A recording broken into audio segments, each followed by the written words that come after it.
Alors, Madame Foster, bonjour. Bonjour. Vous venez de terminer votre première session parlementaire complète à l'Assemblée nationale. Comment ça s'est déroulé? Ça s'est très, très bien déroulé. On a eu beaucoup de travail, on avait beaucoup de boulot. Vous le savez, il fallait rendre certaines promesses, entre autres sur la laïcité, sur l'immigration. Ça s'est terminé par un bâillon. Mais les Québécois sont très contents si je me fie aux réactions quand je me promène sur le terrain, les réactions sur les réseaux sociaux également. Les gens sont très contents parce qu'on a livré la marchandise comme gouvernement. On a réalisé plusieurs engagements forts, dont, entre autres, la laïcité. Justement, au niveau de la laïcité, du bâillon, comme vous avez dit, qu'est-ce qui se passe quand ça arrive, un bâillon? Un bâillon, c'est une étude de projet de loi en accéléré. Donc, on force l'étude d'un projet de loi sur une période de temps donnée, sur une douzaine d'heures, par exemple. Là, on en a eu 2 consécutifs. Donc, un samedi, un dimanche, un sur l'immigration et un sur la laïcité. Alors, on a forcé l'adoption du projet de loi. C'est parce que les gens le voulaient, ce projet de loi-là, et ce qu'on a fait, c'est qu'on a réduit le temps en commission parlementaire, ces choses-là. Donc, c'est à ça que sert un bâillon quand on veut pouvoir achever l'agenda législatif d'une session. Ça s'est fini aux petites heures du matin? Oui. Comment ça se passe à ce niveau-là? Comment vous organisez pour pouvoir siéger? On a chacun nos heures où est-ce qu'on est de garde au Salon Bleu. Donc, on va se reposer une petite heure, on amène notre matelas, on amène notre oreiller, on amène nos petites choses. Et ça crée beaucoup de solidarité entre les députés également parce que le bureau du WHIP offre toutes sortes de choses, là, des activités, des petites friandises, pour que les gens puissent se réunir, mais ça crée une grande solidarité d'équipe et ça mène à des conversations qu'on n'a pas tout le temps normalement parce que souvent on est chacun dans nos activités, nos commissions parlementaires, on a tous nos dossiers, mais là, ça crée une cohésion d'équipe qui est vraiment intéressante. Là, on le fait avec beaucoup de plaisir. On était fatigués, oui, il fallait le faire, les gens étaient derrière nous pour la laïcité, il fallait le faire, on était contents de le faire, puis on était animés vraiment là, par une force, là, mais ça a créé une super belle cohésion d'équipe. C'était très agréable. Vous avez parlé de commission parlementaire. Souvent, les députés, on les voit à la période des questions. Mais qu'est-ce qu'ils font, justement, à part ça, lorsqu'ils sont au Parlement? Entre autres, on siège en commission parlementaire, donc c'est là où on entend des groupes pour les projets de loi. Les groupes viennent nous donner leur avis sur les projets de loi. Également, on étudie en détail, article par article, les projets de loi. Ça fait partie du travail parlementaire. Ça prend beaucoup de temps. Il y a également des rencontres de toutes sortes, parce que comme vous le savez, lorsqu'on est à Québec au Parlement, il y a des gens qui viennent nous voir. Également, il y a des comités entre nous, soit de députés avec des ministres. Donc, on a des rencontres. Supposons que j'ai des dossiers à parler à des ministres. C'est à ce moment-là que les rencontres se font également. Beaucoup de rencontres avec des ministres pour avancer les dossiers, avec d'autres députés avec qui on a des dossiers conjoints, que ce soit national ou local. Puis pour revenir en circonscription aussi, comment vous avez trouvé ça, votre travail dans le milieu? Moi, j'adore ça. Je suis comme un poisson dans l'eau.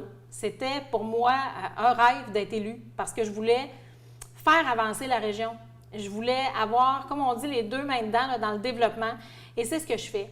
Je suis, je pense, une partenaire qui est là, qui est à l'écoute pour tous les élus locaux, mais également pour la population. J'adore ce que je fais, vraiment. C'est un bilan qui, pour moi, est très positif face à mon expérience de député. J'aime ça, j'aime ça, le contact avec les gens. J'aime aider les gens. J'aime faire progresser les dossiers. Moi, pour moi, là, chaque dossier politique ou économique, là, c'est comme une résolution de problème. Là, par quelle porte je passe pour pouvoir régler ça? Des fois, c'est plus court, des fois, c'est plus long. Mais pour moi, c'est toujours un beau défi. Là. J'adore ça. J'adore ce que je fais. En termes de réalisation, justement, pour cette première session-là, qu'est-ce que vous avez retenu? Bien, premièrement, dans le budget, il y a eu pour la première fois inscrit l'hôpital d'Amalbaie. Donc, c'est la première fois en 7 ans. Ça fait longtemps qu'on en parlait. Donc, l'hôpital d'Amalbaie est inscrit. Domaine Forget, le ministère de la Culture a annoncé 2 millions tout récemment pour assurer le rayonnement international de cette institution-là qui, dans Charlevoix, est majeure pour tout ce qui s'appelle culture, musique. Également, ici sur la côte, on a annoncé 10 millions de contributions du gouvernement sur un projet de 13 millions, le quai de Sainte-Anne-de-Beaupré, ce qui va permettre d'avoir une bougie d'allumage pour revitaliser le secteur commercial à Sainte-Anne-de-Beaupré. J'y crois énormément. Ça va être un très, très beau projet qui, d'ailleurs, pas se calque, mais est un peu à l'image de ce qui s'est fait au quai des Cageux à Québec. Donc, ça va être un espace de vie où les gens vont pouvoir reprendre possession de leur fleuve, les familles vont pouvoir aller se divertir dans ce lieu-là. Et pour le tourisme, ce sera une vitrine internationale aussi très, très, très intéressante. Il y a la gare du train qui arrive à Sainte-Anne. Il y a naturellement la basilique qui a 1 million de visiteurs par année. Donc, c'est un secteur auquel je crois beaucoup. Et le quai va être, je le crois, la bougie d'allumage. Également, Collège des Hauts-Sommets. C'est une annonce de tout près d'1 million, le 800 quelques mille, qui a fait beaucoup jaser. Beaucoup de bonnes réactions. Collège des Hauts-Sommets, il est extraordinaire. C'est un collège privé, mais faisons attention. Souvent, les gens disent « Ah, vous encouragez le privé », mais c'était vraiment une coopérative, là. Il y a des travailleurs sur place qui payaient pour que le collège fonctionne. On parle vraiment d'un modèle qui est unique et c'est des élèves en difficulté, souvent qui, dans le réseau traditionnel des écoles, n'ont pas trouvé leur place. Et ils ont un encadrement qui est absolument extraordinaire dans cette école-là. Même, il y a un pensionnat, donc les jeunes peuvent rester sur place. J'y crois énormément à cette vocation-là et ça marche parce que les jeunes réussissent et décrochent un diplôme alors que dans le réseau public, c'était difficile. Ou dans le réseau privé, peu importe, mais dans les autres écoles, c'était difficile. Donc, le collège ont développé une expertise qui est extraordinaire et on a annoncé un 800 000 là, qui a été accueilli très chaleureusement. Quand je suis allée l'annoncer aux élèves, j'ai vu l'appartenance à cette école-là. Ils étaient tellement contents, les élèves, là. Ça fait du bien, ça fait chaud au cœur parce que nos jeunes, c'est notre richesse. Également, l'entente sur l'embellissement des paysages qu'on vient tout juste d'annoncer, tout près de 500 000 entre autres, qui permet de financer beaucoup de projets le long de la 138 pour embellir le paysage ici sur la côte. Et une annonce majeure hier concernant l'île d'Orléans.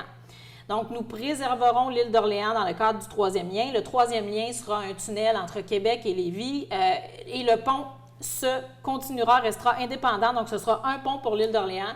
Les travaux se continuent tels que prévu et c'est le même directeur, M. Frédéric Pellerin, pour les deux projets. Donc, ça permet d'avoir une cohésion, là. Je lui ai parlé, il est bien en selle, tout va très bien de ce côté-là. Donc, hier, soulagement à l'île d'Orléans. On préservera l'île, donc l'île aura son pont. Vous n'avez pas le temps de vous reposer sur vos lauriers, comme on dit. Il y a d'autres dossiers qui vous accaparent. Voulez-vous nous en parler? Oui, entre autres, on parlait de l'île d'Orléans il y a quelques instants. Le plan de conservation patrimoniale. Ça, c'est un gros dossier que je mène de front depuis novembre dernier, depuis mon élection. Ce plan-là, on a quand même fait un bon bout de chemin. On a annoncé des sous. On a annoncé plus de quelques millions. Je ne me souviens plus du chiffre exactement, mais c'est quelques millions. Ça se chiffre en millions pour aider les gens, pour pouvoir vider la liste d'attente et aider les gens là, à avoir l'aide financière requise pour pouvoir se conformer au niveau des matériaux pour le plan patrimonial. Maintenant, ce qu'on regarde comme gouvernement, ce qu'on est en train d'étudier, c'est comment on peut possiblement l'assouplir, ce plan-là, parce qu'il y a certaines règles qui viennent du plan de conservation, là, qui a au-dessus de 250 mesures. Il y a certaines règles qu'on est en train d'étudier pour voir s'il n'y aurait pas moyen d'avoir un assouplissement. Ça, c'est un gros dossier dans la circonscription. Également, il y a AIM. Vous savez, les anciens terrains d'AIM ici qui étaient en processus de décontamination. Ça faisait 7 ans que ce dossier-là, ça n'avançait pas. Et comme le maire de Beaupré l'a si bien dit tout récemment, nous avons franchi des montagnes depuis l'élection de la CAQ dans ce dossier-là. Donc, j'étais très contente de l'entendre dire ça.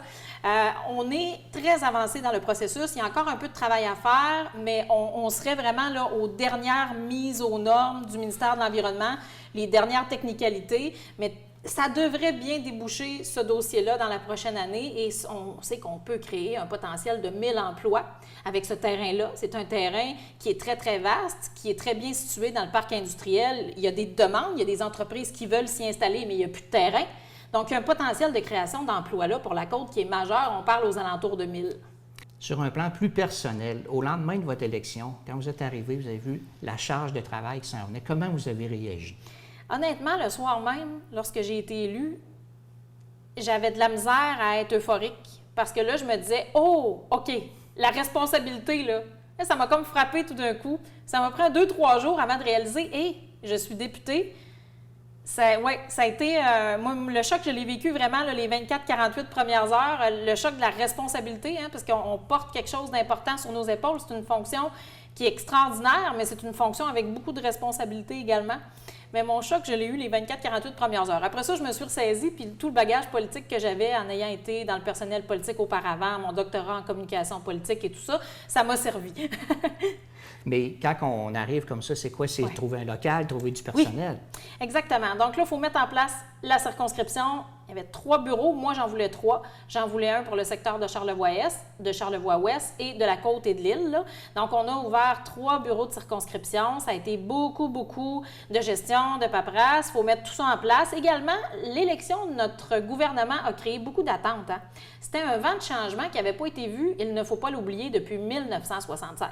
C'était la première fois qu'un autre parti, que les 2 grands partis, Parti québécois, Parti libéral, étaient élus. Donc, une vague comme ça, là, de nouveautés, on n'en avait pas vu depuis 1976. Donc, ça a créé beaucoup d'attentes. Alors, tous les dossiers sont arrivés. Je pense que les gens, en début de mandat, ils ont beaucoup de demandes. Alors, les 4, 5, 6 premiers mois, il faut placer tout ça, il faut mettre en place le personnel, il faut former les gens également, parce que c'est pas tout le monde qui a travaillé en politique. Du côté des ministères, il fallait former l'ensemble des cabinets, ce qui n'est pas si évident non plus au début quand tu n'as jamais occupé le gouvernement. Donc, ça a été de la logistique au niveau gouvernemental, au national également.